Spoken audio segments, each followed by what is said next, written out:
Well, hello, friends. I am so excited you're here, and I am excited about my guest because she is a sweet friend of mine, and we've known each other a long time, which we might get into all the things. But I want to welcome Laura Petherbridge, and we are here talking about her new book. But before that, Laura, why don't you just start by telling us a little bit about yourself? Thank you. Well, I appreciate you having me on your show. I'm Laura Petherbridge, and I'm an author. This will be my fifth book, and I grew up in Western New York, but now I live in Georgia. My parents divorced when I was 8 years old, and then I went through a divorce in my late 20s. Mhm. So God took that pain from both my childhood and my adulthood and began using it for me to help people in similar circumstances. So I write books on separation and divorce, on remarriage, on step families, singles, single parenting, and a little bit on marriage. So that kind of has been my ministry platform. And my husband is a retired pastor. And this December, we will be married 40 years, That if is you can awesome. believe that. You're too young. You're too young. I There's no know, I, way. I don't feel that old. Yeah. Yeah. And what I love, first of all, tell us the title of your new book. Stepfamilies of the Bible, Timeless Wisdom for Blended Families. Yeah. I remember we were chatting. I don't know what we were chatting about. And you mentioned that. I'm like, yes, please. We need that. Because you said like there's a lot of step families in the Bible. There are a lot of step families of the Bible. And then personally, my husband and I, well, I say we adopted seven. He's adopted eight because he also adopted my older son that I had when I was in high school. Yes. So we're a blended family. We and I never thought of us like because John and I have only always been married to each other 35 years, but we have sibling groups within our family. We have he adopted my oldest son, then we adopted seven together. Like we have such a mix. And I think that what I love about your ministry is that very few families today are the mom, the dad, they get married, they have the kids, they stay married. There's more families out there that are, either single moms that get married, past marriages, divorce, step families, all the things. But this is not nothing new in history. So tell No. us about step families in the Bible and why it was in your heart to write this. And then let's talk about some of the families and then application to how this Yes. applies to our lives. So first, why this book? Well, to back up what you just said, Pew Research just did a survey. 64% of Americans have some step family relationship. Mhm. And that's only including people who are married. So if you include people who cohabitate or who live together as a blended family, step family slash, and when I use those phrases, I use them interchangeably. Some Right. people don't. To some people, those phrases mean two different things. But anyway, if you include the people that cohabitate as a step family, that number is even higher. Yeah. So I really, really felt it was important to start helping those families, addressing those families. I grew up with two stepmothers. My dad remarried two more times and one stepdad. So not only did I live this as the child, but then when Mhm. I got married and to a man that had two sons, they were 11 and 13 when we got married. Um, so I knew it from every seat on the bus. And so that really is what got me started writing on the subject altogether. Ron Deal asked me to co-author The Smart Stepmom, and that's what kind of launched the step family portion of this. But it was when I was studying Sarah and Hagar, Mhm. and here are two women that hate each other And poor Abraham, he's caught in the middle between these two warring women, and they've each given him a son. And the one woman wants him to honor her son, and the other woman wants him to honor her son. The two sons are starting to battle because the older one is picking on the little one, and nothing's going to make a woman more angry than you picking on her kid. And so, and as I was reading it, I was like, oh my goodness, this is exactly what I deal with my life coaching. These two families, they live in two different homes and they're battling and duking it out. And all the emotions all of a sudden came alive to me that it was so today. It was everything we deal with today. And so I began exploring. I was like, all right, let's see how many more of these kinds of emotions. Well, chapter after chapter after chapter, whether it was half siblings, step parent, step child, it just kept going on, and I couldn't believe it. I just couldn't believe how these families that lived thousands of years ago were experiencing the exact same emotions as today. Yeah, I'm trying to think of a family in the Bible that wasn't a blended family in some way. I mean, honestly, I mean, Jesus was because, Joseph was not his biological father, Yep, and then he's the perfect one. I've written 3 biblical novels. We did, Esther, who was adopted. I did, Miriam, who Moses was adopted into another family, and I did Hannah, who, Elkanah and Peninnah. I mean, I'm like, yeah, is there, Laura, a not blended family in the Bible? I'm gonna have to really ponder that because I don't think they're very common. And in no, today's age, they're not very common. So I love that you're addressing this. And I love that there are things you said like in your coaching, in your helping families, which you've been doing. Um, it's the same things that were happening a while ago. And so I yeah, love that you're sharing stories from the Bible, but like there's application for us. So maybe share one or two of the families and then maybe some application that we can apply. You mentioned Ron Deal too. I love Ron Deal. Just so wise. In fact, me too. he was the one they called and invited me to their conference. And I'm like, I got off the phone to speak. And I'm like, John, why did Ron Deal invite me to his conference to speak? Because like you and I have been married for it was like 30 years at the time. He goes, we're a blended family. Like, I'm like, oh. And then I went out to lunch with Ron and then two of his assistants. And he's like, I'm really interested because weren't your parents divorced? Yes. On my wedding day, Oh, my stepdad, who I didn't know my biological dad, my stepdad told my husband on my wedding day that when we come back from my honeymoon that he would not be there with my mom.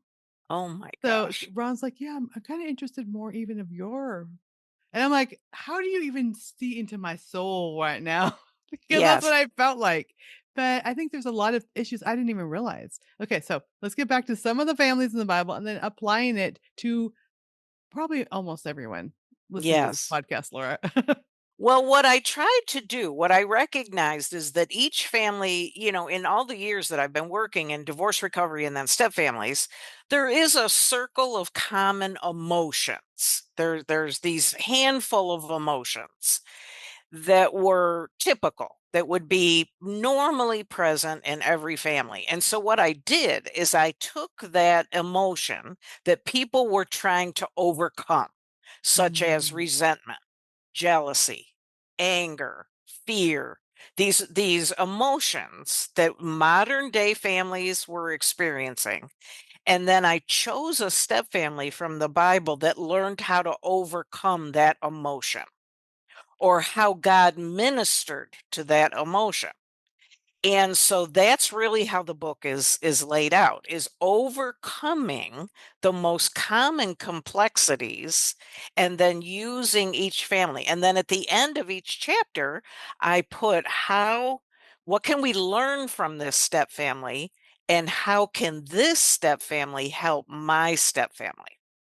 So it's for anyone in a step family. A lot of people think it's just for the stepmom or just for the step couple because that's what I've written on in the past. But this is really, you could be a step grandmother or grandfather. You could be Mhm. an aunt or an uncle who's got a brother or sister or son that's remarrying and somebody with kids, and you're having these emotions. So I really wanted it to stretch. You might be the stepchild. I've had several adult stepchildren. They're now in their 30s and 40s, kids of their own, and they're saying, "Will I get anything out of this?" And absolutely. So that's what I'm excited about. Is I want it to reach not only the couple, not only the step parent, but the other ones with these emotions that are swirling around, and we're usually embarrassed to tell people we're experiencing it, especially as Mhm. Christians, because we're supposed to be all nicey nice and we put a mask on. Well, when I'm resenting a 10-year-old or a 12-year-old kid, I feel so guilty because how could I'm the adult here. How could I be this angry with a child? Well, Mhm. we're going to learn how to overcome that. So that's why I wrote it. That's how I wrote And, what I love about you, Laura, is you just tell it how it is it. too. Yep, I Yep. do. I get in You're like, trouble for it. no, but I think we need to hear that because I was thinking as we were talking like that. So my son, his first wife left and they got a divorce, and so then he's remarried. I love my daughter-in-law, love my new grandkids, but it also is like, oh, I need to remember, like I need to remember to go like their birthday is and like to call them up and which is Yes, easy because it's natural because the other ones were there since they were born. I was there in the birthing room, and it's like, oh yeah, it's a birthday. What was his birthday? When's his birthday again? I need to remember because exactly. I don't want him to feel left out. And it's not like I'm being intentional. It's like that is a more natural relationship because I was grandma, Nana, they call me Nana, from the other ones from the beginning, and this one is more new.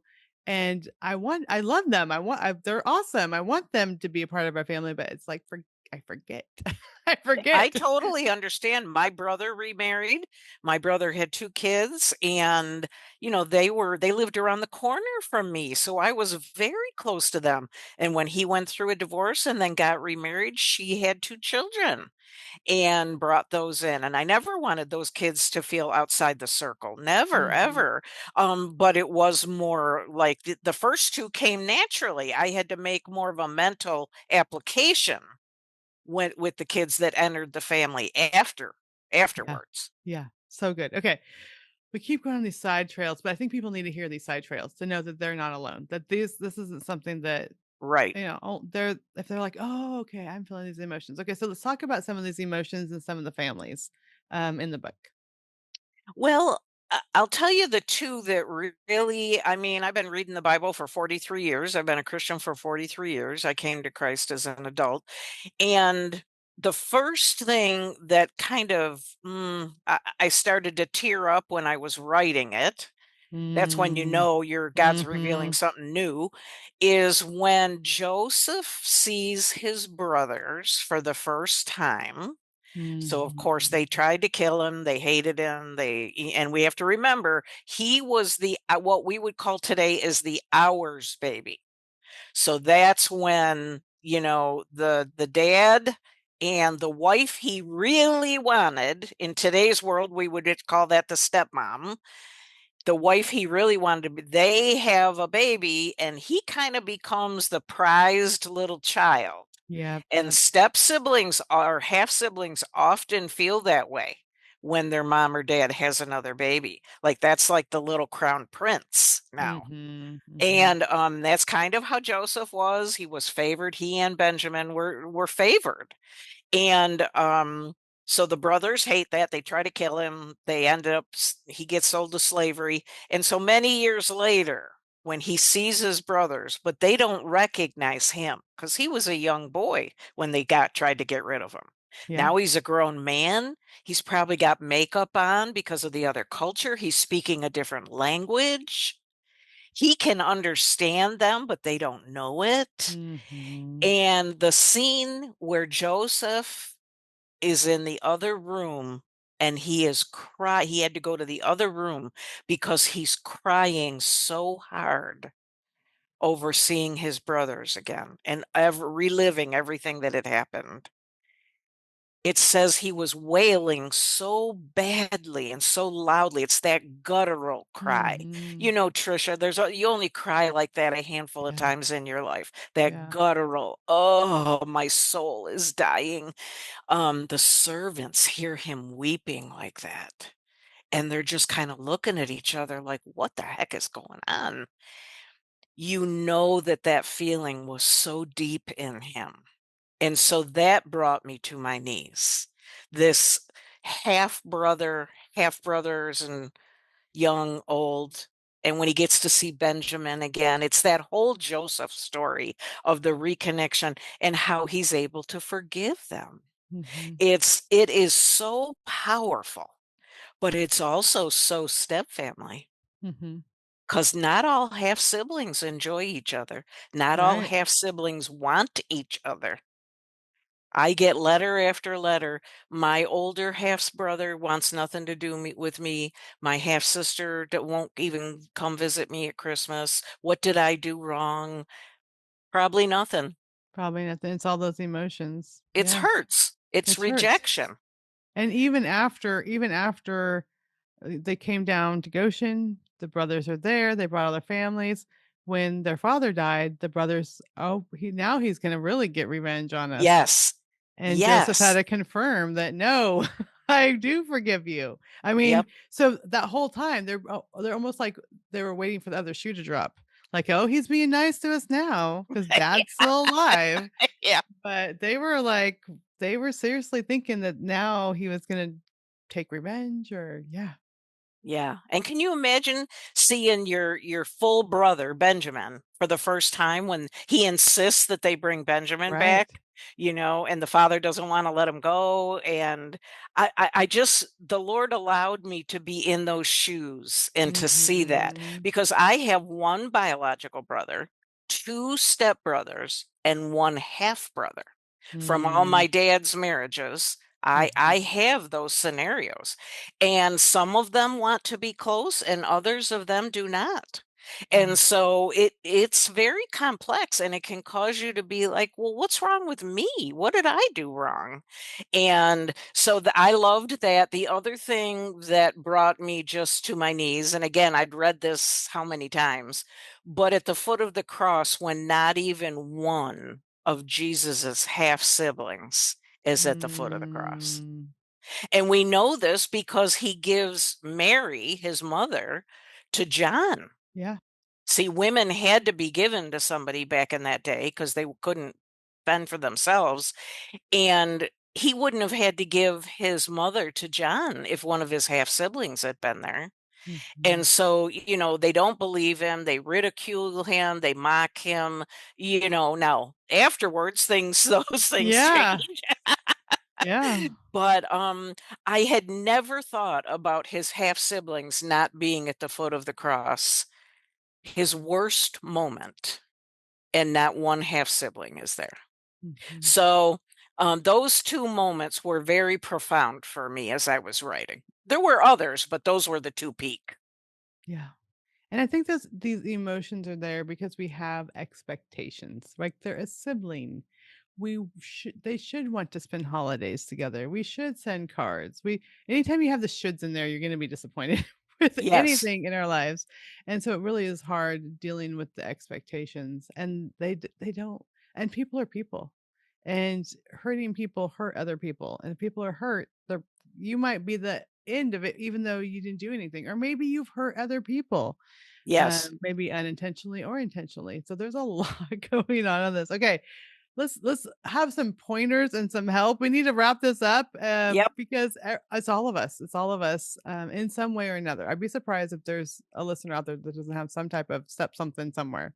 Yes, So exactly. what hopes do you give to us, Laura, as for those who are reading through the book? And like you said, anyone can take away from this. It's so important to remember that God loves our stepfamily. It Mm, can be very, condemning sometimes. You may even have people in your church that are looking down on you because you're a stepfamily. Stepfamilies try to hide in the church. I can't Mhm. even tell you how many clients I have that say to me, well, nobody at church even knows we're a stepfamily. Like my wife takes my kids to Sunday school. They think this is my children's biological mother. We don't tell anybody. Yeah. And that's because there can be shame associated with it. We still don't Mhm. talk about divorce, and I'm not soft on divorce by any means. That's not what Mhm. I'm trying to say. But stepfamilies often do hide in the church, and we have to start telling them God loves your family. Mm. You I may love that. have made choices in the past that weren't wise, but if you've asked for forgiveness for them, God has forgiven you, and we need to move forward with this. God wants to heal your current family.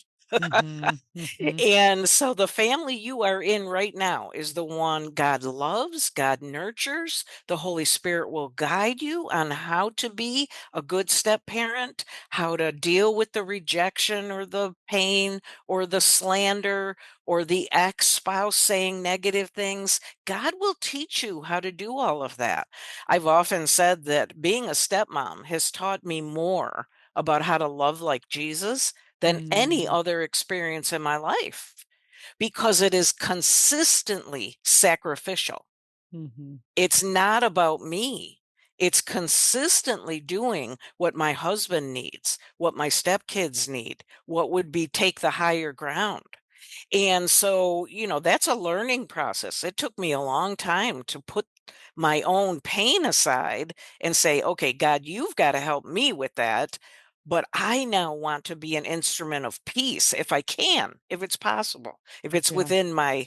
So that is one of the things, yes, God hates divorce, but he loves stepfamilies. Mhm. And we know that because he gives counsel all throughout the Old Testament to all these families. He doesn't always love what they do. They make a lot of poor choices. Yeah. But he loves the stepfamilies and he wants to use those stepfamilies to teach you how to be a better mom or dad, brother or sister, grandparent, or whatever the connection is. And so that would be the first thing that I would say. Stop walking in shame. That is not from God. Second of all, is embrace that stepfamilies are different. Mhm. We have this mantra today that step families and step parents are no different than biological parents. And Trisha, that's just not true. I know that's going to make some people angry, but it's just not true. There is a bond between a biological parent. Even in adoption, the Mhm. couple is going to adopt the child together. It is not a child your spouse had with another person and probably a person they were married to. So that is a different dynamic. And so we've got to stop deceiving ourselves and trying to make it like, oh, there's no difference. Everybody's the same. Everybody's related the same. Yes, we have to treat each other the same. But saying that the bond and the connection, like when I hear somebody say to me, well, you should treat your stepkids exactly the same way you do your own. No woman is going to treat somebody else's child exactly the same way they do a child that came out of their body or that they went to adopt Mhm. intentionally. Mhm. It doesn't mean they don't love them. Right. It means the bond is different and it's a chosen love. It's a chosen progressive love that took time. Again, it's different than adoption. Right. I don't want anybody to be confused about that. But because the biological other parent is usually still in the picture. And so that's why it's majorly different. Right. So we need to learn why step families are different. And I have a booklet right now on my website that if the people sign up for my newsletter, they get the booklet automatically. It explains how and why step families and biological families are different. And it helps you to navigate that. We've got to stop denying Mhm. that and pretending that there aren't differences. Doesn't mean it's bad. It just means it's different. Because if we don't, if we just say everything's the same, then there's that person saying, then why am I the one that doesn't feel like it's the same? Why am Exactly. I the one having these emotions? Why am I the one struggling? And it's Yes, that like, well, no, it makes sense why you're struggling. It makes sense why your spouse is struggling and why the kids are struggling. And the more you understand that, then you can work on positive solutions for your family. exactly. Denial doesn't get us anywhere. Mhm. All right, so let's we've been I can't believe how long we've been talking. Like there's so many things we can talk about. But let's wrap it up with something that can give hope that step families can do. First, go get the Bible, go get the book, go get Step Families in the Bible, check out Laura's resources. She's fantastic. But as they're thinking today, like, okay, things aren't different, there are emotions. I want to be a good influence in whatever situation that I'm in. What are some tips that you can give them today, they're waiting for the book to arrive from whatever online source or they're ordering it from? What tips can you give them today for their step family? If they will learn the differences, they can move forward. Mhm. And don't try to rush it. Yeah. That's a common mistake that step families make because the couple is happy, the husband and the wife are happy, they got married, they found love again, and so they want everybody now to feel like one big family. And if that's not occurring, don't think you're doing something wrong. Mm. It's very normal. Step families take time to grow together. So that's number 1. Number 2, let it happen naturally. Mm. Don't try to push the kids. Oh, this is your new brother. This is your new sister. This is your new mother. This is your new father. No, let those relationships gradually morph naturally. That would be number 2. Number 3, respect the parent in the other home. Yeah. Don't try to ignore, dismiss, or make it be to the kids like that other parent doesn't exist. Even if the person is not being a good, healthy influence, show respect, godly respect. That doesn't mean Mhm. being a doormat, but Yeah. God can teach you how to be a loving, respectful person to the other parent and the other home. Number 4 would be that understand that step families eventually can all come together and feel like a traditional family. You'll finally get to one Christmas or one something where you'll go, "Oh my goodness, we didn't have all of that tug of war this year." Doesn't always happen, but the longer it goes on, the more it can feel.